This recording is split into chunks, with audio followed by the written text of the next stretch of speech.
Nice little change of scenery. Justin, Hello. can you talk a little bit about facing Joe Burrow and what it is you've faced him enough now? Yeah. You know, you guys got experience with him. What do you see as some of the keys? Is he throwing the ball quicker?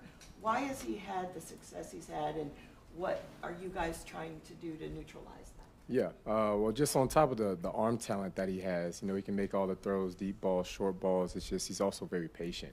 He makes really good decisions with the football, hardly ever turns it over. It's really hard to get the gimmies that sometimes you see quarterbacks give the ball away, but with him, you really have to take it away. He's not going to give anything to you.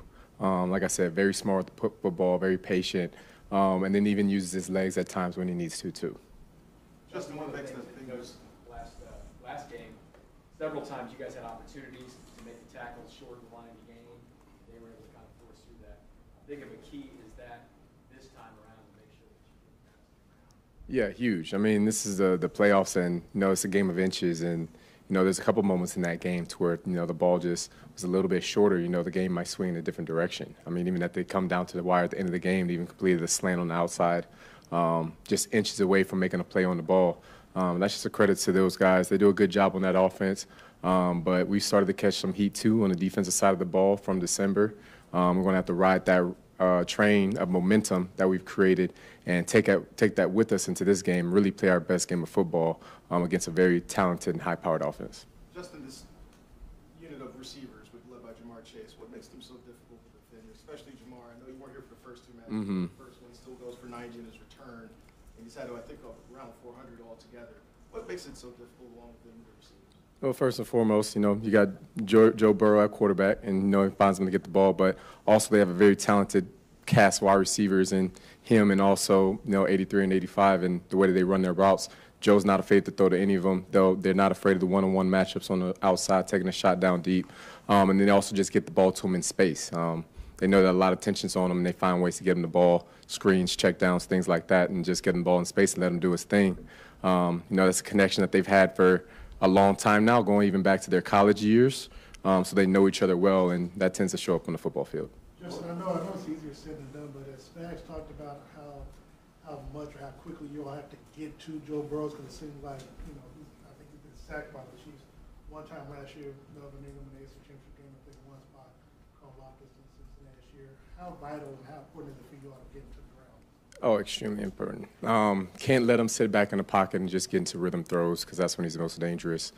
Really need to find ways to force him out of the pocket and make those plays, because you're not going to win a game if you don't get sacks, if you don't get turnovers, especially against offense like this.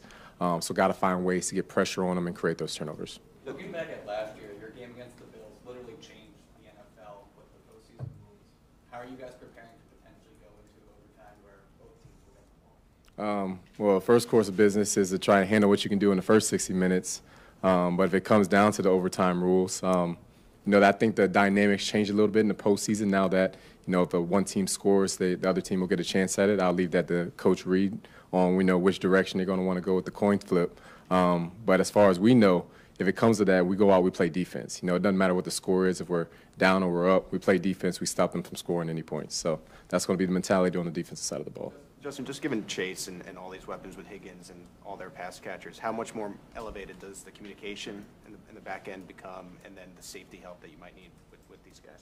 Extremely. We're going to know where he's at every play. I mean, the guy has put enough times on tape that he's a very dynamic weapon for them. So we're going to have high level awareness.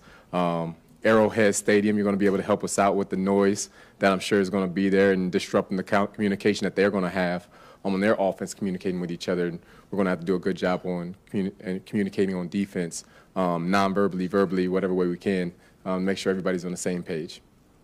I know that it's been about a month probably since you've been saying the rookies aren't rookies anymore. Mm-hmm. How ready are your young guys in the secondary for this challenge that they're going to face this time? We're very confident in them. They're built for this. We've seen it again last week. Jalen Watson coming up with a big-time play to ice the game for us. So they're ready for this moment. We're confident in them. And, we're going to go out and play.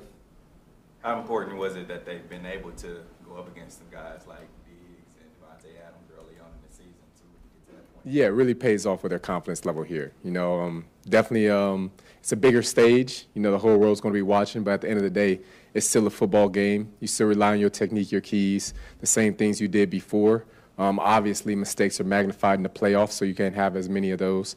But if you do the same thing you're doing, confident in your technique, it's going to tend to show up and good things tend to happen with that. So I encourage them to stay consistent with that, do what they always do, and come and play their best game. Don't think too much, just go play.